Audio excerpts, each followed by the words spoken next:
Now, your Storm Team 7 forecast first. Well, a very good Thursday evening, everyone. After a chilly afternoon, our temperatures are dropping into the lower 60s this evening in the upstate and mountains, and we will have mostly clear skies. Another cold night expected as our lows tonight will fall to the upper 40s in the upstate, lower 40s in the mountains. A chance of showers return for your Friday evening, and colder temperatures return for the weekend. We'll talk about all of that coming up in our forecast. 7 News at 7 starts right now. Now on 7 News at 7, restaurants expanding their seating, how 2 major cities in our area are working to help business. Coming up, I'll show you the work Accelerate Ed is doing behind the scenes to make sure your child starts the 2020 school year successfully. Happening now, consumers continue to stockpile groceries, how this is impacting local farmers. What if there were an online testing tool that you could use to determine if you need to come to a testing site like the one here at USC Upstate? I'll tell you about online symptom checkers ahead. Live and local for Carolina's family. This is 7 News at 7. Good evening. Glad you're with us tonight at 7. We're following breaking news tonight. The principal at Wade Hampton High School has been reinstated after allegations of inappropriate conduct. Dr. Carlos Grant was put on administrative leave back in February. A spokesperson from Greenville County Schools tells us the Lexington County Sheriff's Office launched an investigation into Dr. Grant, which dated back more than 20 years, but that has now been dismissed. Greenville County Schools also began their own internal investigation, they say, and say they found no evidence of wrongdoing. School district says they'll monitor the situation for new developments.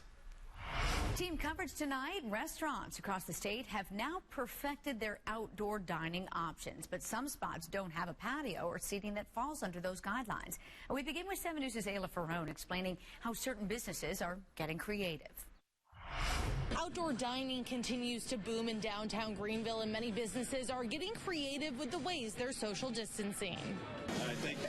As an outdoor food hall, Gather Greenville finds itself in a unique position. We opened in February, and then COVID happened, and so we had a very short stint of actually being open in a normal capacity. With only outdoor seating, it took a few extra days to reopen dine-in options safely. We're limiting capacity today. We're just educating people, making sure they know about the lines and hand sanitizer. Down Augusta Street, Corona Mexican restaurant found itself in the opposite position. They originally had no outdoor seating, but manager Ramon Asuna got creative. For the Cinco de Mayo, we try to have something different for our customers, and that's why the idea is coming from there. Customers now enjoying outdoor dining in the parking lot. Meanwhile, back downtown, Sully Steamers is capitalizing on its largely unknown outdoor seating space. We have courtyard seating right here, can accommodate about 40 people, and tables are spaced out 8 feet apart. Owner Robert Sullivan says the city has been helpful with the changes, even reserving parking spots for pickup orders. So yeah, they've been very eager to help us get back on track. He hopes the city takes further steps to allow even more outdoor dining space, and across Greenville, those in the food and beverage industry are doing their best to adapt. The world is moving on, and we are trying our best to be safe and just following the recommendations. And although restaurants are doing everything they can to keep people safe, they ask that you do your part too so that they can remain open. I'm reporting in Greenville, Ayla Ferrone, 7 News. Scotty K here in downtown Spartanburg, where there still have been no complaints made to the Spartanburg Police Department about this road being closed or about anyone gathering too closely. Everyone we've spoken with says they believe this event has been successful, and the turnout seems to prove it. People made their way to downtown Spartanburg on Thursday to eat at tables in the streets. Diners say they're grateful for the precautions taken by restaurants to keep them safe while they enjoy some good food, like social distancing, constant cleaning, and protective wear. Restaurant workers and guests alike said they're hoping this move is a sign of what's to come. Seeing these guys and these ladies and these kids that are back out and being able to eat and to see their smiles and really like it and nudge their buddy and say this barbecue sauce is awesome. Things like that really makes it worthwhile. Spartanburg police say this road will be closed, allowing this outdoor dining to continue until further notice. Many diners tell me they're planning to come back out this weekend to celebrate Mother's Day. In Spartanburg, Scotty K, 7 News. CBS News has confirmed the White House will not be releasing CDC-drafted guidelines for reopening certain businesses and public spaces. The task force is concerned that would conflict with the president's message of states taking the lead. On Capitol Hill, House Minority Leader Kevin McCarthy announced the creation of a China task force looking at several issues, including the origins of the outbreak. There are real concerns, and we want to get to the bottom of it. House Speaker Nancy Pelosi says the full House could return to Washington as soon as next week. She says she's awaiting guidance from the Sergeant-at-Arms and the Capitol physician. Shutdowns across the country continue to have a major impact on job losses. The Department of Labor says nearly 3.2 million Americans applied for unemployment benefits just last week, bringing the number over the past 7 weeks to roughly 33.5 million. Tomorrow, the government will release the monthly jobs report. Analysts predict the unemployment rate will skyrocket to 16%. In South Carolina, more than 453,000 people have filed initial jobless claims in the past 7 weeks. The Department of Employment and Workforce reports 46,000 new claims were filed last week. But the numbers are starting to trend in the right direction. The number of filings has dropped in each of the past 3 weeks. Today we checked in with Accelerate Ed, the South Carolina task force centered around children and education. Our Georgia Reed Godfrey talked to members of that task force. She has this update on the group's progress. Academic recovery, internet connectivity, and progress assessments are all areas Accelerate Ed is focused on when it comes to navigating academics in the state around the coronavirus. More than a dozen educators are members of Accelerate Ed, a task force designed to answer the tough question. What does school look like? Like next year when we go back to school. The group has spent the past 2 weeks discussing that answer and how the state will get students to that point after being away from school since March. First of all, at-risk students who they may have students with disabilities, they may be speakers of other languages, students who are already struggling academically, to make sure we catch them up, that they don't fall further behind due to the fact that they haven't had that face-to-face daily contact with a teacher. And that face-to-face instruction, educators on Accelerate Ed recognize as being essential in making sure our younger students are on track, which is why the group is considering starting summer reading programs in August to help ensure in-person teaching. Right now, only 56 districts turned in their numbers. 33,000 children needed to go to summer reading camp. I mean, that's a lot of kids that can't read. The group is also working to fix the digital divide. Lack of infrastructure in the state to support Wi-Fi is keeping some students from being able to keep up with the work. And I think a big ask will be to fund broadband internet in those rural areas so kids have access to that. Members are looking at an A-Day, B-Day schedule for the 2020 school year, which would allow classrooms to have the 12-to-1 ratio recommended by the CDC. And when it comes to extracurricular activities over the summer, Accelerate Ed is also working on those answers. What about band? You know, band, they go all hard in the summer to try to get their performances ready. Are we going to allow that kind of stuff?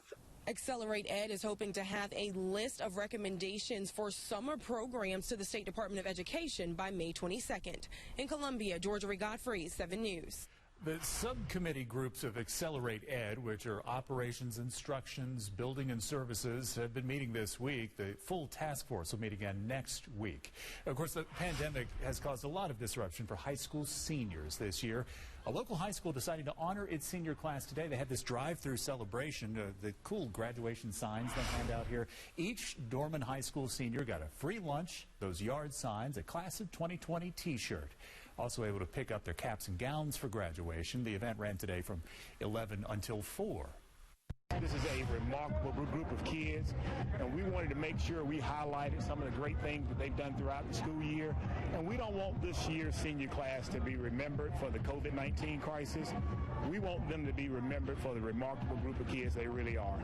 School staff says even now, during this very challenging time, they want their seniors to know how much they are loved and appreciated. Now, Landrum High School Also celebrating seniors, they had this big display of signs. They put them out on the lawn of the First Baptist Church, downtown Landrum, each student's name there.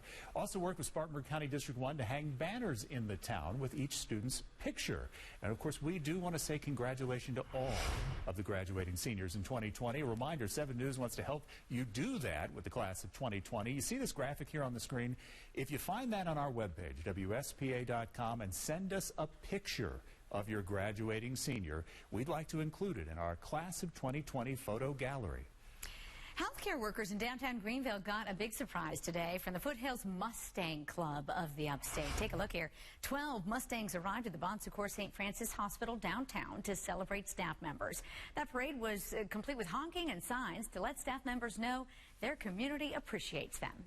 So we just wanted to make sure that they knew how much we cared for them and how much they meant for us in fighting this virus and coming into work every day and battling this enemy. And a second parade will be held tomorrow evening at the Eastside campus. A tribute this morning for healthcare workers. The North Carolina Air National Guard had a flyover above Asheville. The planes flew over Mission Hospital, Manna Food Bank, and 2 healthcare facilities in Black Mountain. Those planes will have flyovers above more hospitals across North Carolina until later this afternoon. Well, as more information continues to come in on the pandemic, 7 News has you covered at WSPA.com. Just click the banner at the top of the homepage for more details on things like free testing, the latest number of cases in our region, and more. Still ahead on 7 News, you know, most colleges are having their classes online. Now some students across the country are filing lawsuits. They want their money back. And in the next half hour, a free online tool to check if you have symptoms of COVID-19. We take a closer look.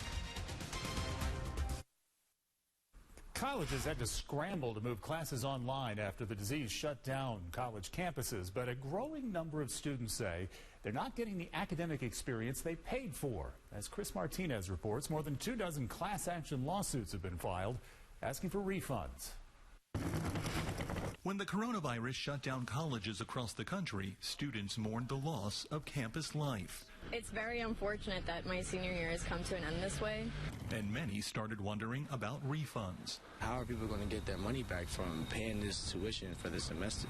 Attorney Roy Willie is taking that question to court. His South Carolina firm has filed more than a dozen class action lawsuits asking colleges for partial refunds on tuition. The universities that I have brought suits against for the most part have endowments in the hundreds of millions and billions of dollars. None of my clients have similar financial portfolios. Attorney Steve Berman is also filing class action suits. He says online courses do not make up for what students have lost. Now you're just locked in your room in front of a screen, and it's just not the same learning experience.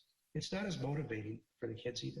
Berman's Seattle-based firm is targeting several elite universities, including Brown and George Washington, which charges nearly $30,000 per semester. Mark Schaefer's daughter is a student there. The online classes aren't the same as in-person classes. You don't have the direct professor-student interface. He's asking for a $4,000 refund, saying the school is charging tuition as if nothing has changed. Chris Martinez, CBS News, Los Angeles. Clemson University says the CARES Act's given them $6.7 million just for student grants.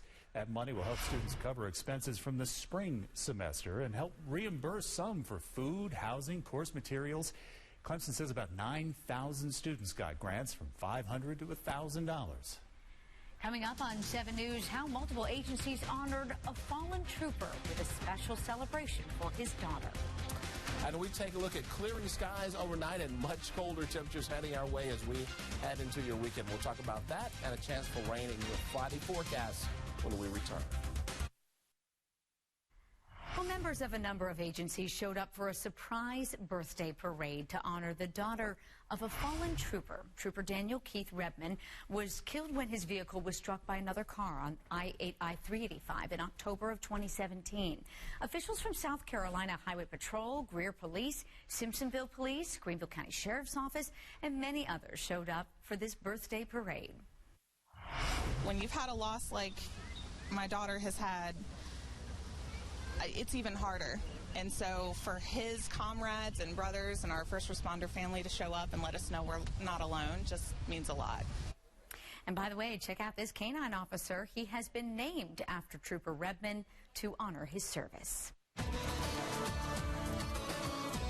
Malachi Rogers back with us. I hope, folks, Malachi did not put the jacket away. It's going to come in handy in the next little bit. It's going to be a necessity over the next couple of afternoons and mornings in particular because, Gordon, we could be talking freezing temperatures in many locations early Saturday morning, so you want to look out for that. All right, let's take a look at what's going on outside right now. Great looking shot here. Our Hogback mounting camera shows you bright, sunny skies across the upstate and western North Carolina. As we take a live look at the Clemson campus, also seeing lots of sunshine as we head into your Thursday evening. Our temperatures today were cooler, much cooler than the last few days and really last few weeks. We're in the upper 60s today in the upstate, mid and low 60s across western North Carolina. Those temperatures are below where we should be. More than 10 degrees cooler than average in the upstate and the mountains. And over the next couple of days, our temperatures are actually going to take another step down. So as we head into Saturday, Sunday, we're talking highs in the 50s and 60s in the upstate and the mountains. Right now we have 67 popular numbers: Spartanburg, Gaffney, Greenville, and Clemson. We're looking at 60 degrees in the Highlands area near Franklin. We're looking at 60 in Asheville and 63 degrees right now in Rutherford. And we are going to see temperatures continue to drop because we have clear skies. It is clear, it is dry, and when you have dry, clear air, especially when you have cooler air moving in, temperatures tend to drop quickly once the sun goes down. And our sunset this evening is right around 8:19, 8:20 or so. And as we go through the evening, temperatures drop from 60s to 50s in the upstate. Early evening temperatures are upper 50s. Late evening temperatures are lower 50s and 40s. So as we take a look at our weather headlines, the story tonight: clear but very chilly across the upstate and western North Carolina early on your Friday morning. Late in the day tomorrow, we'll see a chance of showers return. It looks like just rain, no storms or anything like that, but we could see some spotty showers late day Friday leading into the early evening hours. And then as we head into Saturday, things clear out, but temperatures get colder. So tomorrow morning's lows: 40s, upper 40s upstate, low 40s in the mountains. And through the morning, we'll stay with clouds building throughout the early morning hours. So 40s will climb to around 64 in the upstate, 56 by noon in the mountains. And those will actually be our high temperatures tomorrow because as that front comes through in the afternoon, it locks our temperatures. So although we'll start out dry and a little bit of cloud cover in the morning, by late afternoon, 3 to 4 o'clock, we start watching as those showers move into the upstate. Between 4 and 6, they start to move into the upstate and western North Carolina. And between 6 and 8, the heaviest of the rain moves across the upstate and out of western North Carolina. So tomorrow evening looks like rain heads our way, and as that rain clears out, it leaves behind some much colder temperatures. In fact, we have a freeze watch in effect for Friday night and Saturday morning for western North Carolina, where we are expecting temperatures at or below freezing. So we want you to be prepared for that. We'll see chilly conditions tonight. Lows are in the 40s, and our storm team 7 on 7. Forecast shows a chance of showers late tomorrow afternoon and evening. Sunshine, but much colder temperatures on Saturday. Sunday looks good, but it's still on the cool side with 60s in the upstate and the mountains. Still ahead on 7 News, a little girl's letter getting a lot of attention after she showed her appreciation for an essential worker that keeps us all connected. Welcome back to 7 News at 7. During the pandemic, mail carriers continued to deliver millions of letters and packages each day. The mail never stopped, so a young South Dakota girl wanted to show her appreciation. She wrote a letter to her postman, and as Nancy Chen shows us, she got many more in return. As teens and tweens text and TikTok, 11-year-old Emerson Weber loves to send colorfully decorated, handwritten letters. I feel like it's a little more personal. The South Dakota 5th grader keeps up with at least a dozen family members and friends by mail and decided to thank her Sioux Falls mail carrier Doug Scott with, what else? A letter. I really wanted to thank him because he's the one who right now is working and delivering our letters.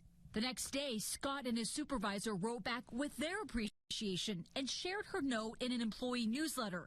Soon, Scott showed up with 2 boxes of letters and packages from other mail carriers. A lot of them were a lot more personal and told me about their pets, their families. Emerson quickly got to work responding, while her dad, Hugh, shared the tale on Twitter, where it's gone viral. Much like Emerson, its reach and impact was much, much broader. Millions have now seen his posts, with the U.S. Postal Service telling CBS News to have people notice the hard work that United States postal employees are doing on a daily basis has been an amazing encouragement. But somehow the words of an innocent 11-year-old child have touched all of us. Emerson and her family hope this inspires others. We really don't want it to be she wrote a letter. We want it to be we want people to write letters and just thank someone. Proving neither snow nor rain nor staying at home can stop the delivery of gratitude. Nancy Chen, CBS News, New York. One letter that stood out was from a mail carrier asking Emerson to write to their son in Kuwait. How about that? Well, coming up on 7 News, we are continuing to get your questions answered on COVID-19. Our medical expert is back. Now, your Storm Team 7 forecast first. Well, a very good Thursday evening, everyone. We've seen sunny skies today, but a cool afternoon. And as we head into the evening hours, temperatures are dropping fairly quickly. 60s in the upstate, 50s, and low 60s in the mountains. And with clear skies, our overnight lows are expected in the 40s tonight in the upstate, lower 40s in the mountains, with a chance of showers returning tomorrow. We'll tell you what impact that'll have on our weekend weather coming up in just a few minutes. 7 News at 7:30 starts right now. Now on 7 News at 7:30, a closer look at a free online service to check and see if you have symptoms of COVID-19. And we hear from local farmers about how they're being impacted as consumers continue to stockpile things like meat. Good evening. Thanks for sticking with us. What if you could check yourself for possible symptoms of the coronavirus before you even call up your doctor? There is a way to do it. As 7 News reporter Henry Coburn explains, if you feel sick, you can use free symptom checkers to determine whether or not it's the virus. Yeah, those online symptom checkers can help you decide if you need to come to a testing site like the one behind me at USC Upstate's campus. Several places online have symptom checkers available for free. Google has one, Johns Hopkins Medicine has one, so does United Healthcare. It doesn't replace a doctor visit. However, it helps you be able to evaluate your symptoms in the comfort of your own home. Dr. Saurabh Bhatnagar is the Chief Medical Officer and Head of Technology and Performance at United Healthcare. He spoke with 7 News today about the uses and technology behind these symptom checkers. I know a lot of people right now might be a little bit concerned, oh, you know, I have a cough, I have this symptom. Is it even worth going to the doctor's office? How can this come into play and help them? What it does, especially in a time of COVID-19, is in the comfort of your own home, it allows you to evaluate symptoms that you may be experiencing and helps you determine, are those symptoms potentially related to COVID-19 or to something else? The checkers use artificial intelligence and the latest coronavirus guidelines from the CDC to ask you questions much like your doctor would. For example, if you had a cough, the systems will ask for how long you've had it. For fever, you'll be asked what the temperature is. At the end of the test, it will provide advice on what steps you should take next. So if you do have symptoms and you use the system checker, that'll let you know whether you need to have the test or not based on the symptomology, and then you would call your physician to get the order. They would have to contact their physician, either have symptoms or a reason to have the testing, and their physician will put in an order, and then they would come here and be registered and tested. I'll have a link to some of those free system checkers and to some testing sites in the area over on our website, WSPA.com. In Spartanburg County, I'm Henry Coburn, 7 News. Remember, the online checkers do not take the place of a real doctor, but they can determine whether it's time to go see one. And along these lines, there's a new way to help fight COVID-19 using your smartphone. It's a new app developed by MUSC and DHEC. Here's how it works. The app tracks where you go, and using Bluetooth, it can identify when you cross paths with someone who has tested positive for the virus. The governor said that this type of contact tracing is critical to recovery coming out of the pandemic. And the system will sort everything together and see who was in contact with whom, and can give each individual who opts in a report about how many contacts they had, can give advice on if they're having too many contacts. Now, as far as privacy concerns, again, the app is opt-in, and it keeps the identity of users private from other users. The hope is that the app will be ready in 3 weeks, and it will be free. Pandemic has set Americans off on another shopping frenzy. This time, people are lining up to buy meat. Several supermarket chains are limiting the amount you can buy after the virus shut down 20 meat processing plants in the country. Family-owned meat markets are helping to fill the gap, skipping the grocery store and providing meat directly to consumers. We're used to dropping off a truckload of 40,000 pounds of meat, and now we're dropping off truckloads of 10 pounds of meat at someone's house. Unlike larger plants in the Midwest that have grappled with thousands of employees getting sick, we're told this 50-employee plant locally hasn't seen a single case. Oh, here in the upstate, while you've most likely seen those limit one signs at grocery stores, local farmers are saying that they do have plenty of supply. And 7 News' Sophia Redebaugh shows us the real struggle is getting meat from the farm to your plate. Josh Lemaster and his family have been in the cattle business for 40 years. And even now, if there's a problem with the meat supply, it doesn't start here. But there is a problem, not with the cows, but with the people. A production bottleneck in the supply chain. There's a production problem because they can't move the beef through the system as they normally do because the workers are not showing up to kill the cattle, therefore get it to the grocery store. Because of the slowdown at those facilities, retailers have had to get creative, adding new suppliers to keep their shelves full. Lemaster says that when production goes back to normal, he thinks it could take up to a month for business to fully stabilize. In Gaffney's Sophia Redebaugh, 7 News. Lemaster Livestock says if you do want to help buy local, you can always contact a farm in your area or look for the sticker of origin in your grocery store. Well, a nonprofit in Greenville is asking for your help collecting non-perishable food items for those in need. Loaves and Fishes is holding a month-long food and fun drive. The executive director of the nonprofit says that you can have non-perishable food delivered to them so you don't have to handle it yourself. And if you use Amazon Smile, the organization will also receive financial donations. To know that our community is banding together and that everything that is collected during this food and funds drive will stay here in this community and will be given to those who are in need here. And you can also drop off food items in person. Volunteers will collect them right at your car. For more information on how to get involved, just head to WSPA.com. If you're in need of food, there's a local church having a drive-through food pantry this weekend. It's Saturday, 9 to noon, Lake Bowen Baptist in Inman. The pick-up food, just drive right up to the front of the church. Now, they're taking donations, too, so they can continue to help folks.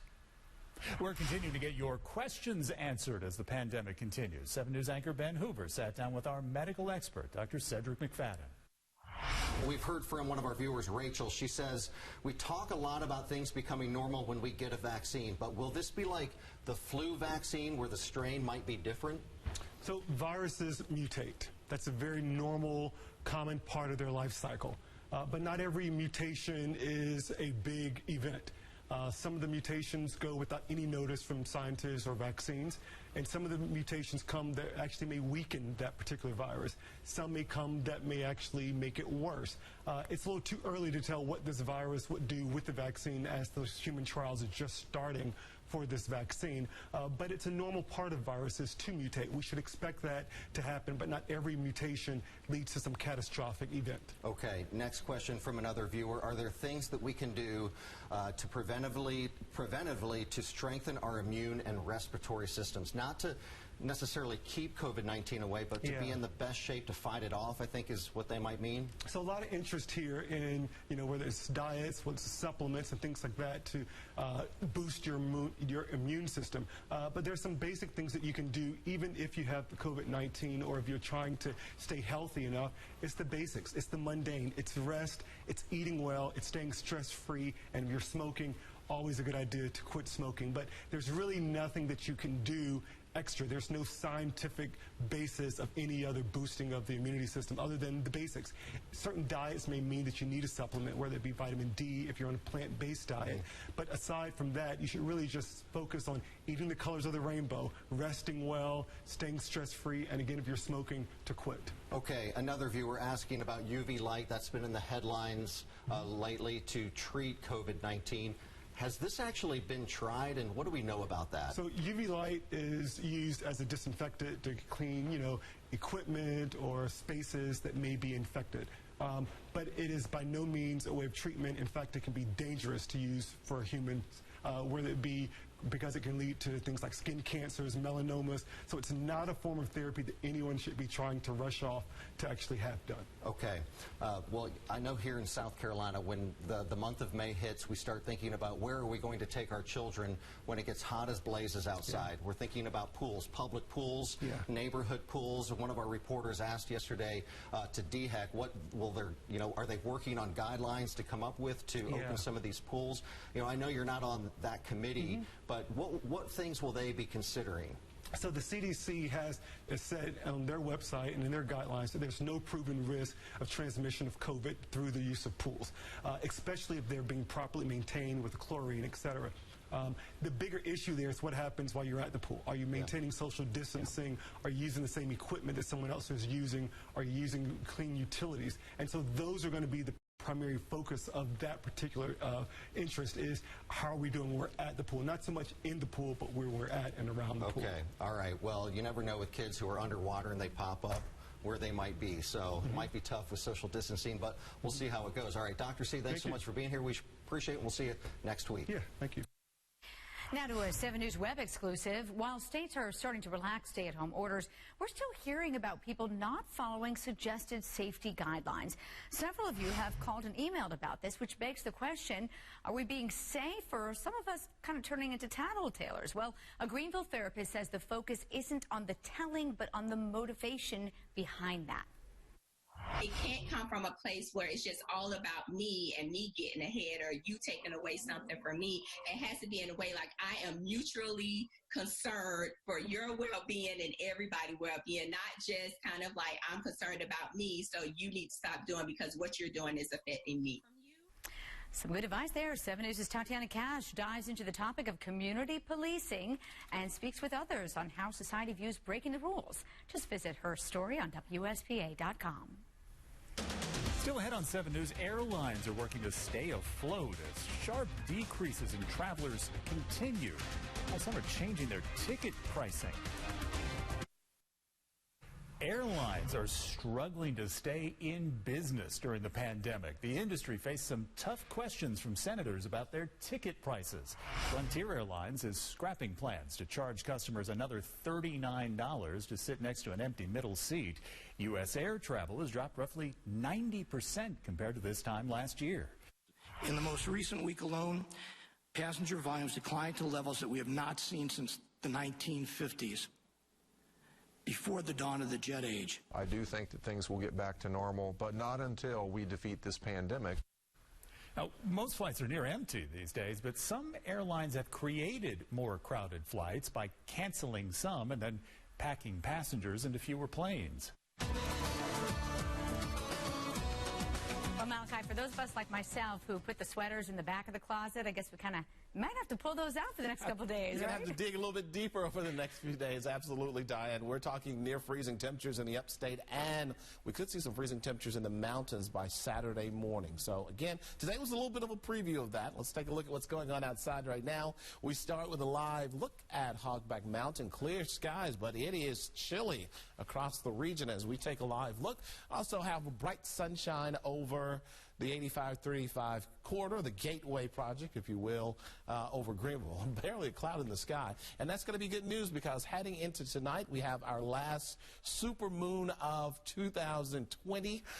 That's where the moon appears a lot bigger because it's actually closer to the Earth. It's not a perfect circle the way it circulates or revolves around the Earth. It actually is more of an elliptical. So, again, it gets a little bit closer, so it's going to be brighter and bigger overnight tonight. Moonrise right around 8:48. Look to the east, and it will be clear out there tonight. Good news there. But if you're heading out, you probably want a coat with you because temperatures have been chilly. We've been in the 60s today in the upstate and the mountains. That's about 10 to 12 degrees cooler than normal for this time of year, and it gets even colder over the next few afternoons and mornings. We're in the 60s right now in the upstate, 68 in Anderson, 68 in Union, 65 for Greenwood, but Spartanburg, Greenville, and Clemson are holding in the 60s, around 67. Same story in Elberton, Georgia. Now, as we head into the overnight, these clear skies, well, it's going to lead to some much colder temperatures. So tomorrow starts out clear and cold. Tomorrow evening, we have a chance of showers in the forecast. Doesn't look like anything severe,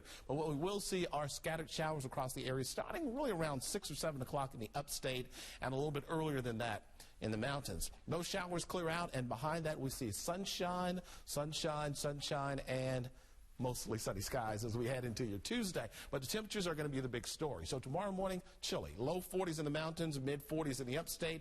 Partly sunny skies through midday, early afternoon. And watch what happens to our temperatures. As we hit lunchtime, that's pretty much our high temperature tomorrow, right around 64 degrees as those clouds start to get thicker across the upstate and the mountains. For western North Carolina, we'll start tomorrow morning in the lower 40s, 57 at noon, and that's where our temperatures are locked, around 57 in the mountains, around 64 in the upstate. And here's how it plays out. Through lunchtime, we're in good shape. We're dry but cloudy across the upstate and the mountains, and as we head into the late afternoon, 3 to 4 o'clock, the rain starts to arrive in the mountains.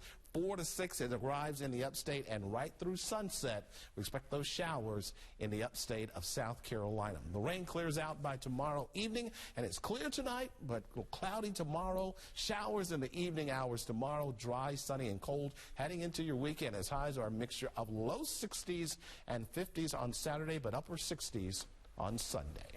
Thank you, Malachi. And next, we'll check in with 7 Sports Director Pete Yannity to see what's on tap, including what could be the new reality for Cam Newton. Time for 7 Sports Director Pete Yannity to join us with what is and is not happening in the world of sports. Pete, good evening. Oh, Gordon, there's plenty happening, including the glimmers that we look for if there will be a college football season. From the AP comes word that 9 of the 14 football playing schools in the conference plan to reopen their campuses this fall. A plus, of course, for potential of a season. On the list, Clemson and Georgia Tech. They're currently scheduled to kick off the campaign in Atlanta on Thursday, September 3rd. Cam Newton has had a change of heart, now is not ruling out taking a job as a backup. This according to the NFL Network, which reports the former Panthers QB has come to the realization that there simply are currently no starting jobs available. Newton soon turns 31, proclaims himself healthy after the issues he's had with his foot and shoulder. And by the way, his former team just announced their schedule. The Panthers' regular season opener will be at home against the Raiders. So those 5 Clemson guys and former Gamecock Brian Edwards will get a chance to be back in the region. Also on the schedule in the season ahead, a visit to the reigning Super Bowl champion Chiefs in November. We noted the other night that high school spring practice would be underway for area schools under normal times. There's obviously an added burden on the 12 area head coaches who were in the first year guiding a team, like Carolina's Kyle Bishop. Inheriting a program that has certainly struggled mightily in recent seasons, Bishop has played and coached at rival schools in the area and brings an optimistic tone to the Trojans. I'm very familiar with the player that's here, the student athlete, and these kids are hungry. Coming in this first year, I want to try to be the best we can be, and as long as we're the best that we can be, I'll be happy. Well, Carolina won just one ball game last year, but it was important. With their victory at Liberty, they snapped a 40-game losing streak.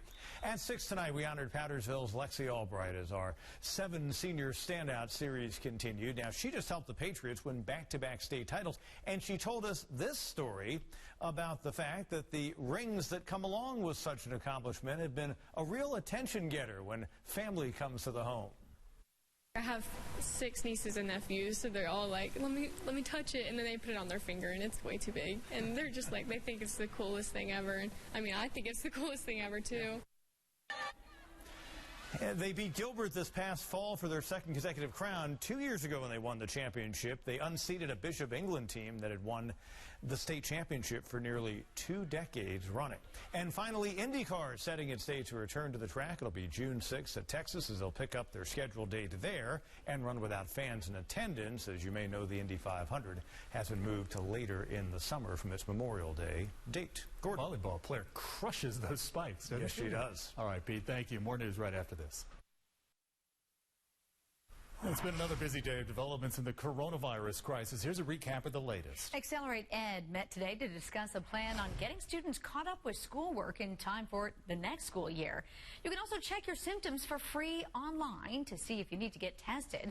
And new unemployment numbers continue to increase here in South Carolina. 46,000 new claims were filed last week. Tonight at 8, join news anchor Fred Cunningham on WSPA's Facebook page for a conversation. Chat with him about any questions you have about the virus or really anything you want to talk to Fred about tonight at 8 o'clock.